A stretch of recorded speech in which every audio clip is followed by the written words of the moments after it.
Hey besties, ever felt broken? Like no matter how much you try, life keeps on snapping you in half, just like a pencil pressed too hard against the paper.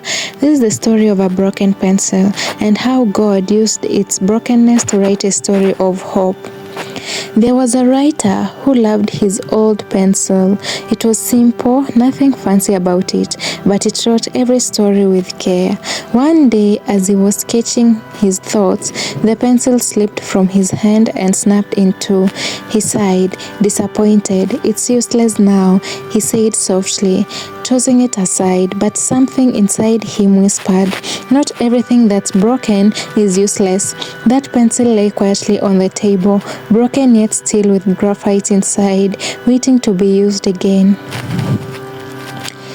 Days passed. The writer reached for another pencil, but none felt the same. So one morning, he picked up the broken piece, sharpened both ends carefully, and began to write again.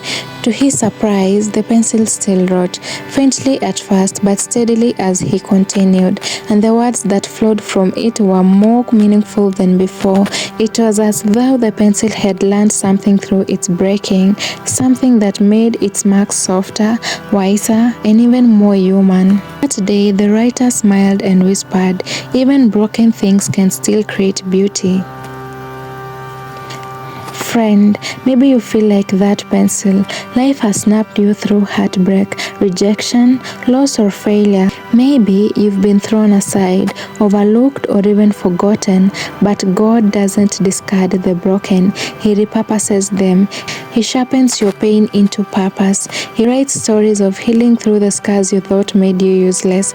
Remember, a pencil must be sharpened to fulfill its purpose, and sometimes that sharpening hurts, but it's through that process that the pencil becomes ready to write again. And you too, through your pain, you're being prepared for a greater purpose. So the next time you feel broken, remember the pencil. Broken doesn't mean finished. Cracked doesn't mean useless. Sometimes God allows you to break, not to destroy you, but to rebuild you into something stronger, something softer, and even something more compassionate, because in God's hands, even a broken pencil can write a masterpiece.